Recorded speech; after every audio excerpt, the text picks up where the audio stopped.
Non. Voilà, il a mis. Non. Elle a touché. Au nom de Dieu, elle a touché. Au nom de Dieu, elle a touché. Au nom de Dieu, elle a touché. Au nom de... Ce que vous faites, c'est bien, Wallah. Je pense que je connais personne moi qui fait ça, Wallah. Non, le cadre est chaud. Aïe, aïe, aïe. Oh non, vous avez dead, wesh. Bande de fous. Remember the name, guys. India Glow, for real. Isako, Ça va ou quoi? comment tu vas? Bien, bien et toi? Super bien, toi. Tranquille, hein, on est là. Moi, ça me fait plaisir de t'accueillir aujourd'hui.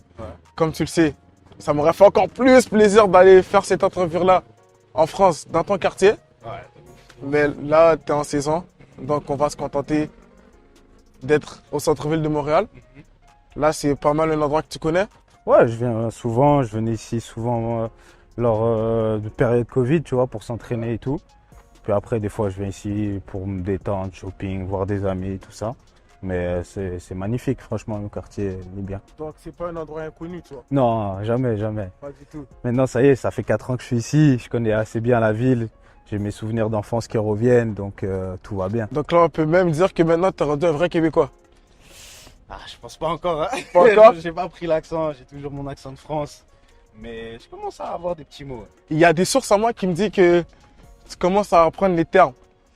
Tu vois, c'est comme on dit les termes en joual, tu vois. Ah, mais c'est les mauvais termes que je connais. Tu vois, c'est pas les bons termes.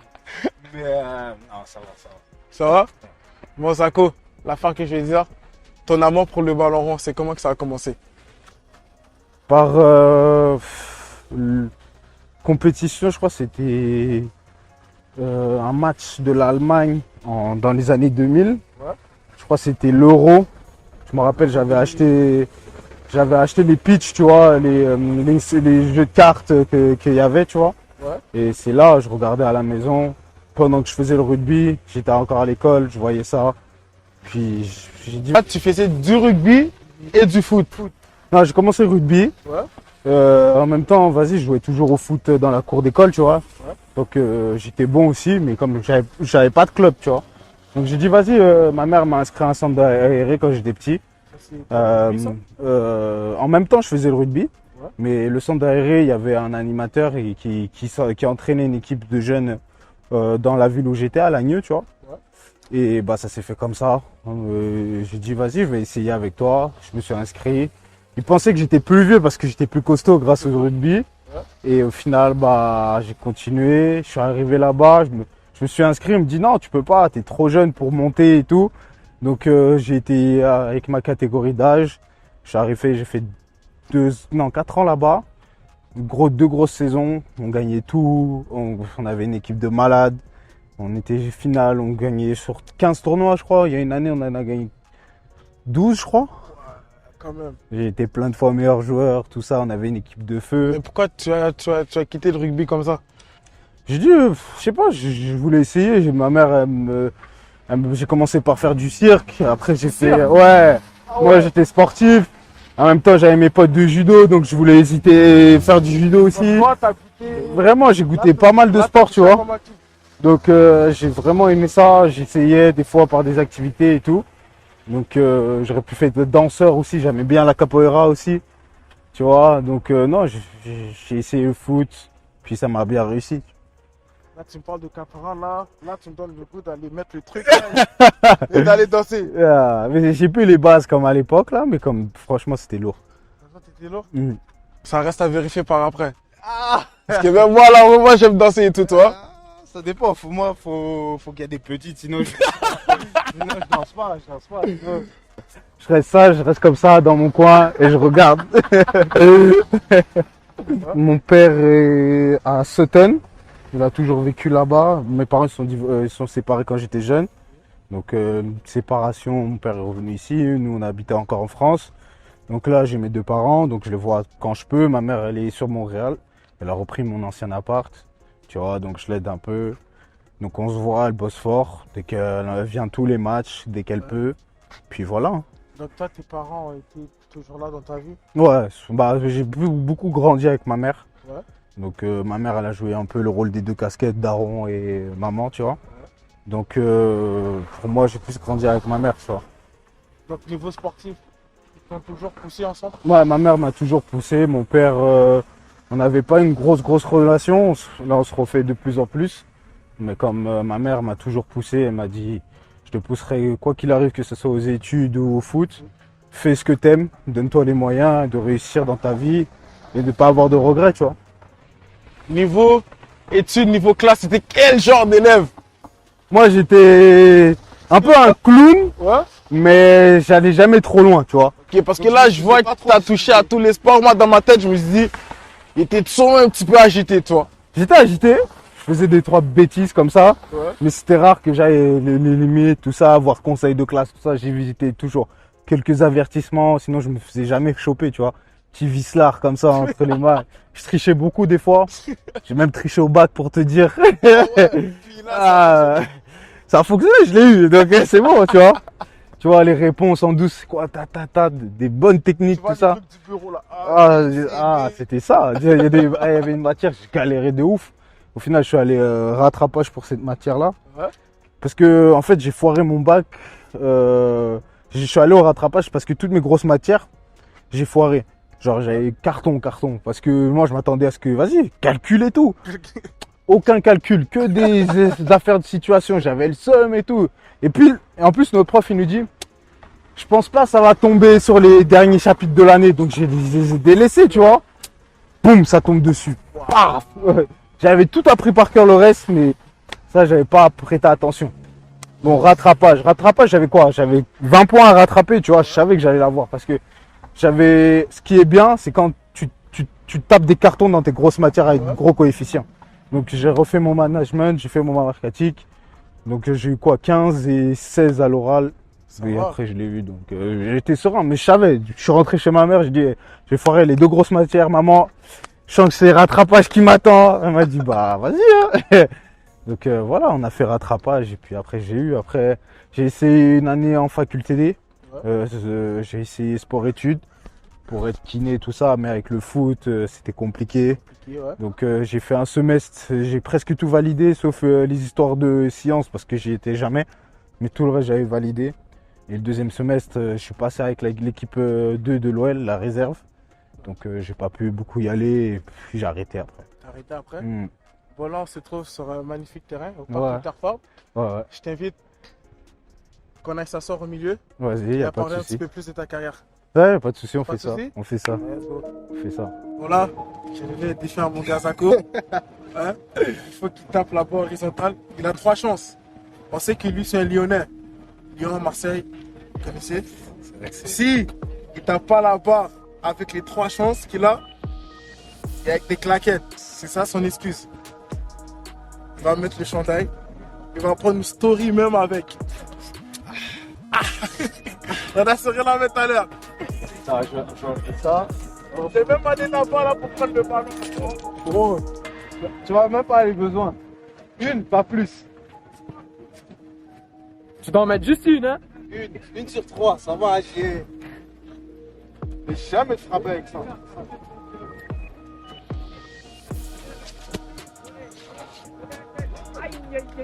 Un peu trop fort. Mais c'est pas, j'ai pas l'habitude du ballon aussi, tu vois.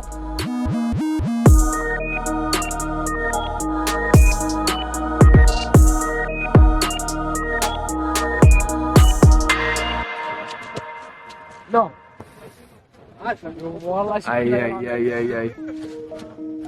Je la mets trop fort, tu vois. Tu vois, c'est ça qui me déstabilise là, tu vois, j'ai pas l'habitude.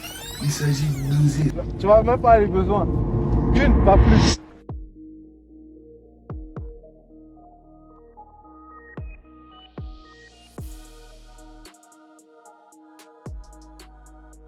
Aïe, aïe, aïe.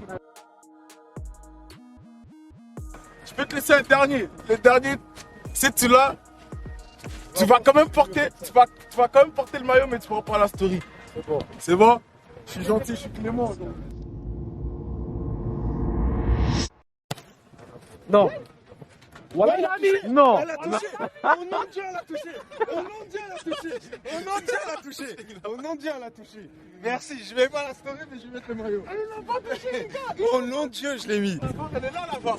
Ça n'a pas touché. Elle était trop loin,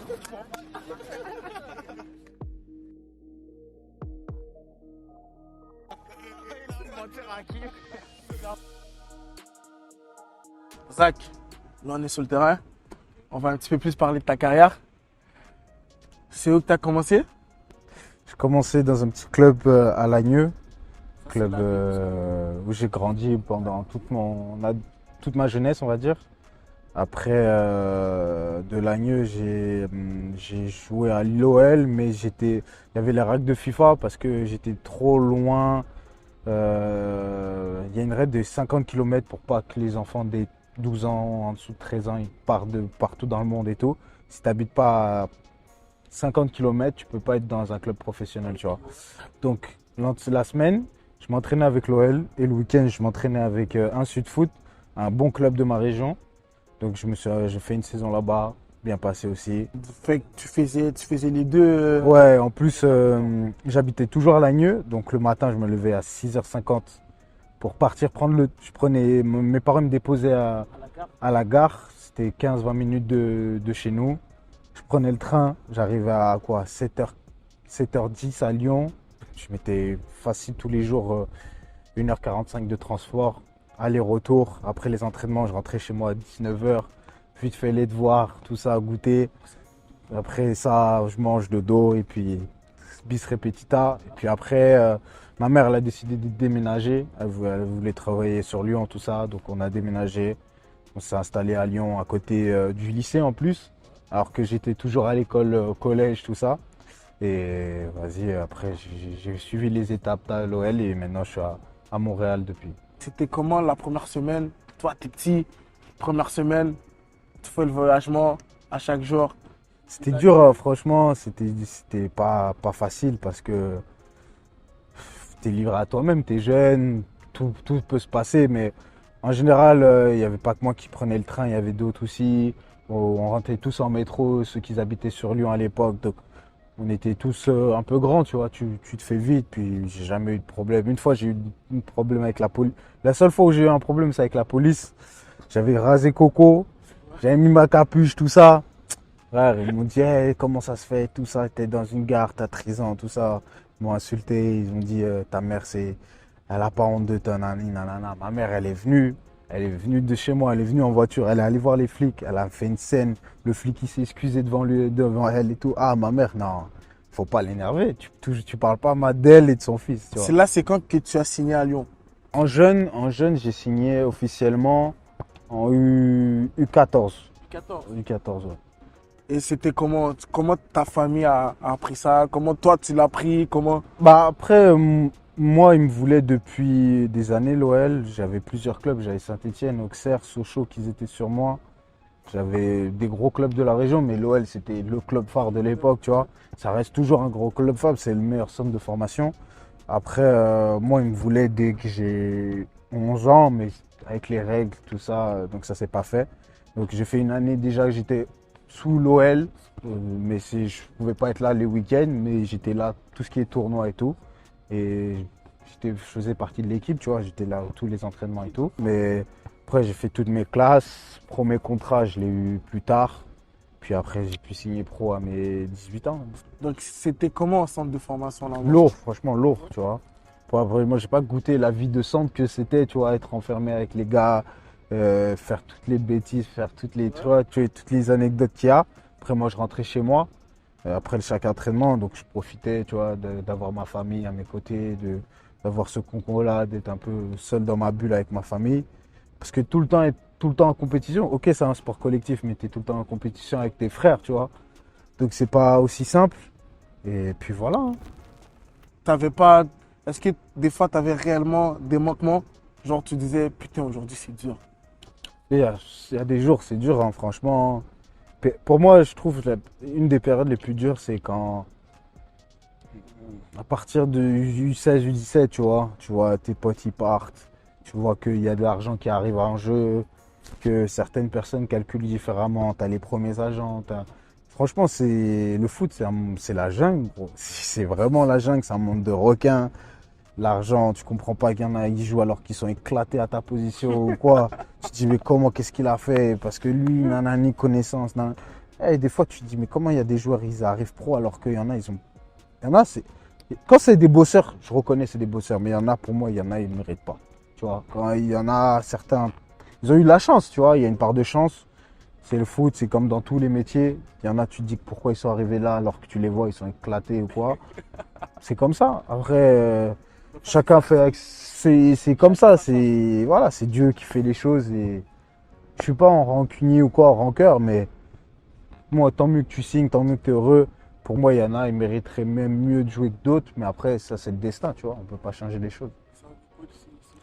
C'est lui qui prend la décision. Des fois, c'est même pas le coach, c'est encore plus haut. Tu te rends même pas compte. C'est comme les échecs. Nous, on est juste des petits pions et les gens ils jouent avec. Et le coach, il joue avec nous.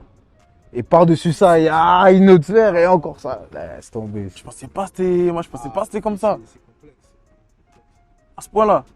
C'est complexe, c'est complexe. Dès qu'il y a beaucoup d'argent en jeu, parce qu'ici, ok, on est un MLS, ok, il y a des joueurs qui touchent des gros salaires, mais en général, on n'est pas une grosse ligue où les joueurs ils ont énormément un gros salaire. Certes, on a un salaire plus élevé que la moyenne en général, mais c'est sur une courte durée et encore, c'est sur des contrats de 1, 2 ans, 3 ans.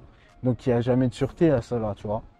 Donc, après, comme je t'ai dit, avec l'argent, ça va vite.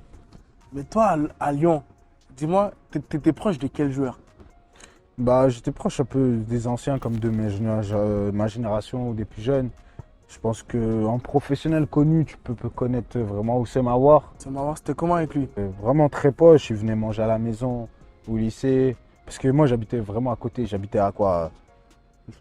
Là, c'est le stade. Là, t'es à la cage. Tu traverses la cage, je suis au lycée. Tu vois, j'ai mon bâtiment au lycée. Donc, j'étais à côté. Donc, des fois, le midi, il n'aimait pas ce que c'était à manger, la bouffe et tout. Je disais, maman, aujourd'hui, il y a un pote du foot qui veut venir à manger. Elle faisait à manger parce que ma mère, elle était assistante maternelle, elle gardait les enfants.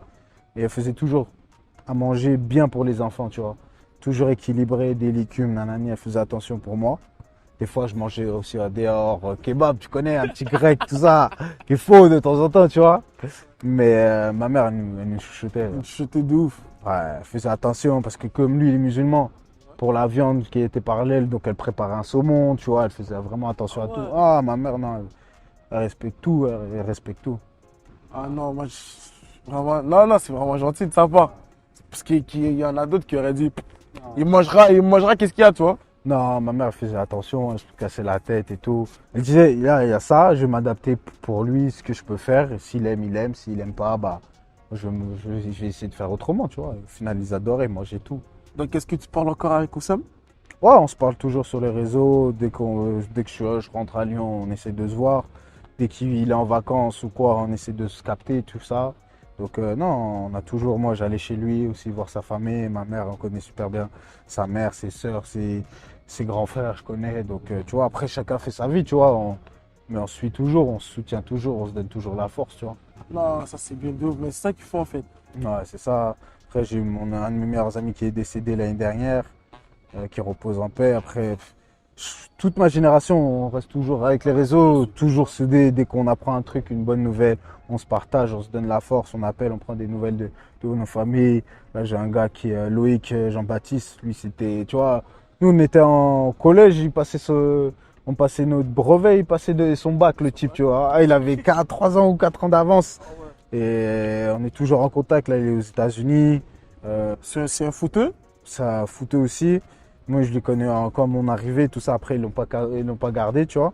Mais comme là, il est aux États-Unis sur le plan du foot, en même temps, il continue son doctorat, tout ça, c'est une tête, tu vois. Et force à lui de ouf. Force à toi, Loïc. Tu vois. Mais là, c'est à quel moment que tu signes professionnel avec Lyon? Lyon, j'ai signé. Attends, je vais te dire ça exactement, la date, parce que je sais l'année, mais je vais te dire la date précise. Je pense à autour de 2018, 2019. Je vais te dire ça exactement. Là, les saisons passent vite, frère. 2018, 1er mai 2018. 1er mai 2018. Là, ça a été l'aboutissement de travail au Un complet. soulagement, surtout. Tu vois, parce Est-ce que tu avais le pressentiment? Pressentiment, j'avais toujours dans mon coin de la tête, mais tant que c'est pas signé papier, tu te dis non, c'est pas arrivé. Donc, Le jour où c'est arrivé, tu as un soulagement parce que toutes ces années de dur travail, de famille, de sacrifice, ça se réalise, tu vois. Donc, toi, ta famille, elle a pris ça comment?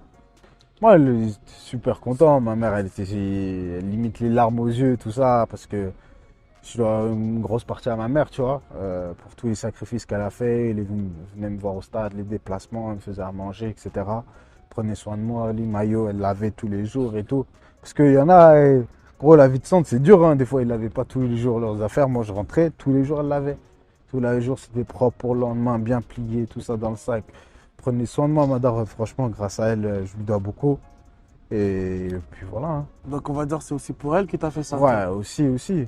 Pour la famille, pour moi, puis c'est une passion. Donc, tout footballeur rêve d'être, que ce soit amateur, d'être professionnel, tu vois. Franchement, on se rend pas compte parce que tu le vis sur le moment. Mais c'est une bénédiction de partir voyager de ville en ville, de voir du monde, de voir des supporters différents, de cultures différentes. C'est magnifique. Là, tu as un petit peu un passage à Lyon, on va dire, pas dire à vide. Et là, tu as été prêté. C'est dans quel club que tu as été prêté? Ici à Montréal, Ici à Montréal. Et c'était comment ton adaptation de Lyon? ouais, c'est super bien passé parce que d'une fête, parce qu'il y a toujours la langue qui est là, le français. Il y avait beaucoup de francophones dans le temps là. Après ils ont fait le tri des francophones. Le club ils ont fait le tri. Et puis voilà, après ça s'est super bien passé. Il y avait des grands, il y avait Bakary qui m'a appris le métier, tu vois. Moi j'étais un jeune qui est arrivé, qui apprenait le métier. Il y a Rudy qui est encore là, un des anciens. Il y avait Zachary Diallo, Safir Taider, Arino Villo aussi, donc qui a grandi à Lyon aussi, qui a fait sa formation à Lyon. Donc je me suis fait directement bien intégrer dans le groupe. Il y avait Nacho Piatti, un talent incroyable. Il y avait des bons gars, puis les jeunes aussi canadiens, tu vois, du Québécois ici, et qui, le courant se sont super bien passés, tu vois. Qui t'ont bien accueilli. Franchement, l'accueil est incroyable. Avec la langue, le joual. Oh, tout ça. Tu es sûr? Sûr. Parce que moi, j'ai une petite anecdote là qui attend juste là. Vas-y, dis-la moi. Ça, c'est mon pote Mathieu qui me l'a envoyé. Je sais pas si tu vois de où ce que je vais en venir. Ah, je sais pas de quoi, il y a tellement de choses. Attends, je vais te montrer.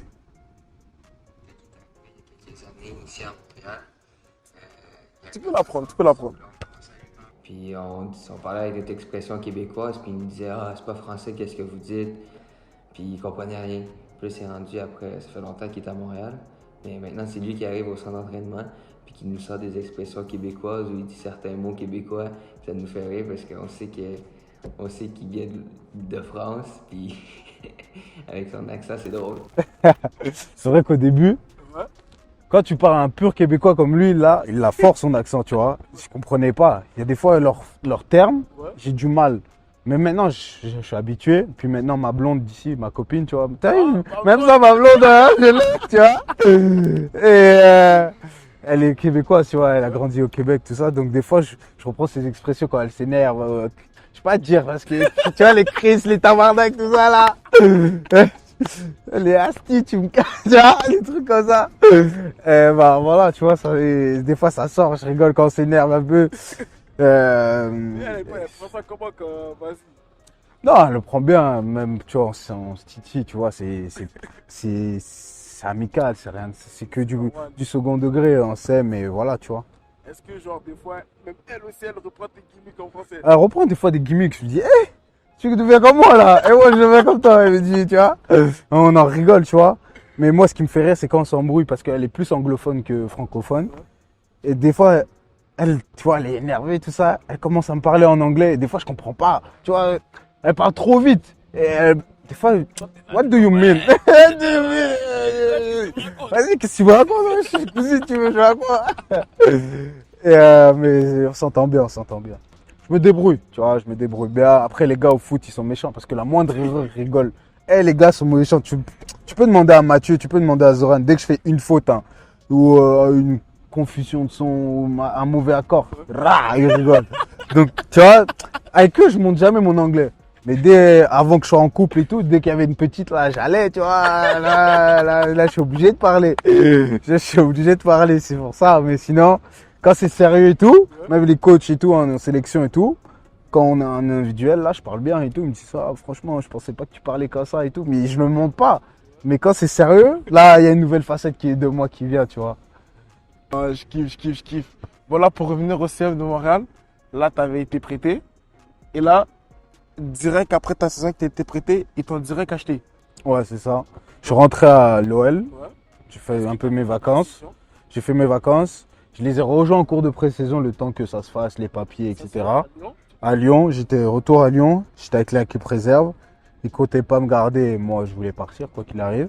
Donc, puis je les ai rejoints, ils m'ont acheté, et puis voilà. Est-ce que tu avais déjà un pressentiment que tu savais que tu allais revenir à Montréal? Ouais, ça en parlait. Et puis le club, ils appréciaient mes qualités humaines et aussi footballistiques. Et depuis, je suis là. Et là, j'ai reprolongé cette année. Ils ont toujours confiance en moi. Donc voilà, on continue. Continue. Donc là, ça se passe comment en ce moment, cette saison-là? Dans le vestiaire, Ça se passe niveau plutôt bien. On a des meilleurs résultats que l'année passée. On a un super bon groupe, très jeune. On vit bien. Après, personnellement, je joue un peu moins que les années passées. C'est les choix du coach, je les respecte. Il me donne le temps de jeu que je peux avoir. Il était là l'année dernière. J'ai eu Rémi Garde, j'ai eu Thierry Henry aussi. Et là, j'ai eu Wilfried Nancy. Il est là l'année dernière. L'année dernière, on a fait une bonne saison. On aurait pu mériter des meilleurs résultats. Après, l'équipe était nouvelle. Tactiquement, c'était nouveau aussi. On a créé pas mal de problèmes aux grosses équipes. On a fait des bons résultats. Il nous manquait des fois la qualité de finition parce qu'on faisait tourner les équipes comme là actuellement. On avait moins d'efficacité. Et on était un peu plus solide défensivement par rapport à cette année. Mais cette année, on est plus efficace offensivement. Et là, il y a ce qui nous Kyoto permet. qui marque enchaîne, des goals. qui enchaîne. À Tu vois chaque fois, on me dit, pas qui a gagné, mais qui marque. Kyoto, Kyoto. Donc, non, c'est ça qui est pas mal. C'est ça qui est pas mal. Donc toi, tu trouves ton petit trou là-dedans? Ouais, quand t'es football, tu veux jouer tous les matchs, tu vois. Mais après, c'est comme ça, je respecte. On en a parlé avec le coach. Puis après, le foot, ça va Toi, comme c'est ça. Hein, ça toi, va c'est des toi hauts que et des l'équipe il va bien, toi tu vis L'équipe bien. il va bien, j'ai que des bons retours, il est content de mon travail, après il fait ses choix. J'ai mes qualités, il fait ses choix par rapport à l'équipe. Le résultat c'est par rapport à l'équipe, donc ça marche comme ça. Bon là, le mondial il commence bientôt. Est-ce que toi tu y penses? Est-ce que tu as un œil dessus? Toujours, parce que ça approche bientôt à grands pas. Ça fait longtemps qu'on n'était pas qualifié nous le Canada. On a un super groupe comme de jeunes et d'anciens et de joueurs un peu plus d'expérience, tu vois. Ouais. Et donc franchement, oui, parce que le coach, il a un groupe assez large, tout le monde sait ses tâches, etc. Maintenant, je vois les joueurs canadiens, il y a des Davis maintenant. Davis, il y a Jonathan David, t'es jeune qui est parti, il y en a d'autres, parce que la qualité canadienne, elle est là. Mais c'est juste qu'on n'a pas encore cette exposition, etc. Mais la qualité, elle est là. Donc j'espère qu'il y en aura de plus en plus qui vont partir. Là, il y a Abzi qui est parti à Pau en Ligue 2. Il y en a d'autres qui vont. Canadien, lui aussi. Il était U23, mais il n'est pas international avec les A, mais je sais qu'il était avec les U23. Mais ça a que en devenir parce qu'il y a des phénomènes de partout et franchement, on a du bon niveau ici. Au Bon, je Canada. pense que moi j'ai confiance en l'équipe canadienne moi, cette année pour le mondial. Ah, là. moi je te dis, il va avoir des belles surprises. Après, si je performe, j'espère y être, tu vois, mais je te dis, il va avoir une belle surprise. Bon là on approche de la fin. Qu'est-ce qu'on peut citer à M. Broguillard pour la fin de saison et pour les années à suivre? Déjà, pas de blessures. Hein. Chez nous, la peur nord, c'est les blessures, hein, tu vois. La santé, beaucoup de succès et puis des trophées. Et, que ce soit avec l'équipe Canada, la Coupe du Monde, ça serait magnifique, tu vois. Que je sois ou que je ne sois pas, tant qu'on gagne la Coupe du Monde, ouais, je serais plus heureux, tu vois. Parce que j'ai fait partie du projet. Certes, peut-être je ne vais pas être parmi la dernière étape qui vont faire ça. Peut-être je vais l'être. En tout cas, je croise les doigts, tu vois. Mais je souhaite que de la réussite, là, avec Montréal aussi. Faire une grosse, belle fin de saison. On a bien débuté, on est au haut du classement. Faire les séries, pourquoi pas gagner le trophée, la MLS, ça serait beau, tu vois. Ça serait magnifique. Donc, il n'y a pas de bois ici, je toujours, mais en tout cas, on croise les doigts. On va aller là-bas. Et du succès, hein, du succès de tous les jours. Puis voilà. On te souhaite tout ça. La team de la gloire, on te souhaite tout Toi ça. aussi, j'y souhaite à toi et à ta famille, c'est important. Santé, bonheur, réussite. C'est le plus important. Merci beaucoup. je vais le demander, est-ce que tu as un conseil pour nos jeunes à Montréal? Parce que là, qu'est-ce qui se passe à Montréal? Je ne sais pas si tu as vu, mais il y a des trucs sombres qui se passent. Ouais, j'ai entendu tout ça. Après, je traîne pas trop avec les gars de la rue, tout ça, mais comme on parle, tu vois, de vestiaires, il y en a qui sont dans les quartiers, tout ça.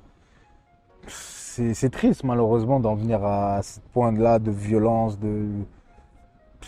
Pour moi, il y a plus beau, il y a plus important de la vie que de croire que tu es un gros, alors que pour moi, c'est pas ça, être gros. Il y a plus important, prendre soin de ta famille, prendre soin de tes amis. Les femmes, ça vient en side, les histoires de baston, les histoires de respect, quoi. Le vrai respect, c'est quand tu mets bien tes siens et ta famille vraiment bien. Et là, tu as un gros respect. Et je pense qu'auprès de Dieu, c'est plus respectable, tu vois. Après, il y a toujours les études, il y a toujours une façon de s'en sortir, tu vois. On est en 2022. Gros, et à vous, regarde, vous avez un projet magnifique avec les caméras, il y a toujours un moyen de s'en sortir dignement. Après, il y a toujours une façon de bien faire les choses, mais de là à tuer quelqu'un, de là à blesser une famille, de là à avoir des revanches, avoir des trucs, pour des bêtises, au final, c'est juste triste, tu vois. Mais moi, je me dis, il y a de l'espoir, il y a de l'espoir. C'est juste que avec ce qui s'est passé, Covid, nos aînés, ils ont laissé beaucoup de choses. Puis, frère, la vie aujourd'hui, elle est chère et les gens, ils ont faim. Les gens, ils ont faim. Donc, je comprends aussi la facilité des choses et tout, mais comme il y a une façon de s'en sortir dignement et sans problème, tu vois. Merci beaucoup de ton conseil. Je pense que même moi, je vais en tirer des leçons. Et aussi, merci beaucoup de nous avoir laissé tourner avec toi aujourd'hui. Genre, la team Ivlago te remercie. Et aussi, c'est pas fini, on a un petit cadeau pour toi. Non, faut pas. Ouais, faut oui, pas. on a un petit cadeau pour toi. Faut pas. Non. Obligé. Qu'est-ce que vous m'avez offert, bande de fous? Eh, c'est quoi?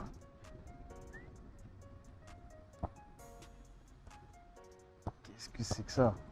Oh non, vous avez dead, wesh. Non! Franchement, magnifique. Eh, magnifique. Bien sûr, je vais aimer, gros. Ça, je vais le mettre chez moi, dans mon salon. Voilà. Ah, obligé, magnifique. Franchement, vous avez dead ça, hein. Merci, frérot. Merci Ça à fait toi. vraiment plaisir. Merci à vous, les gars, qui sont derrière la caméra. On les voit peut-être pas, mais merci à vous pour votre accueil. Et franchement, non, vous avez dead, voilà. Ah, non. Ah, franchement. Quête. Ah, franchement, respect, les gars. Merci. Merci à Merci, toi. hein.